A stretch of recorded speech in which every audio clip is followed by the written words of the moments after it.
Gospel Reflection, August 21st, 2025. You are invited to a wedding feast, a heavenly banquet where the King's Son will be married. Let's unlock the meaning of Matthew 22, 1-14. Now, picture this. You receive an invitation to a wedding feast. The King's Son is getting married and you are on the guest list. How would you respond? With joy and gratitude, you would start preparing.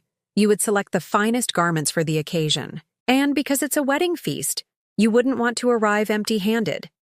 You would likely bring a wedding gift, perhaps some gold coins, or maybe a valuable vase. Now let's dive into the parable of the wedding banquet. In Matthew 22, 1-14, you are one of the guests who received an invitation to the wedding feast of the King's Son. But here's the twist. This isn't just any ordinary wedding. It's a celebration of the union between God and humanity. The king represents God, his Son, Jesus Christ, and the wedding feast symbolizes the kingdom of heaven. When someone close to God becomes a part of his family through faith in Jesus Christ, God throws a huge party.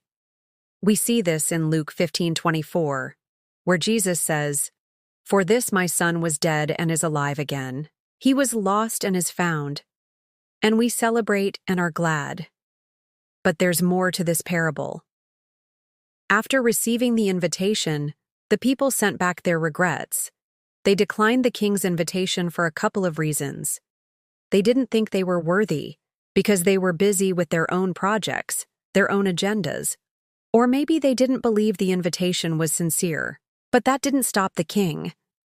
The next thing you know, he sent out his soldiers to bring in people from the streets, the tax collectors and the sinners.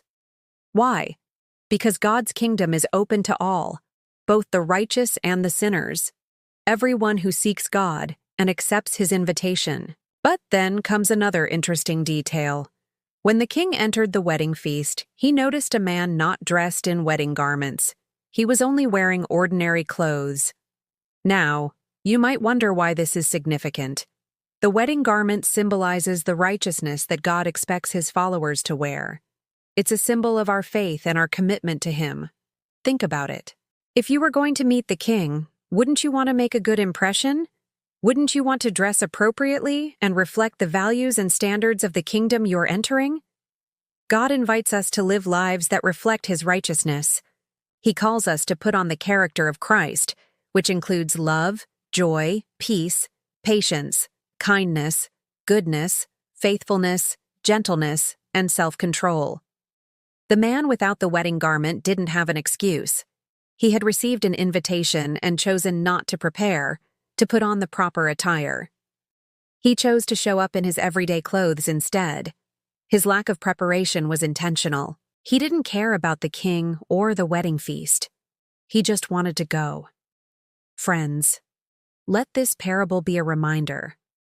When God extends his invitation, when he calls us to himself, we must respond with reverence and respect.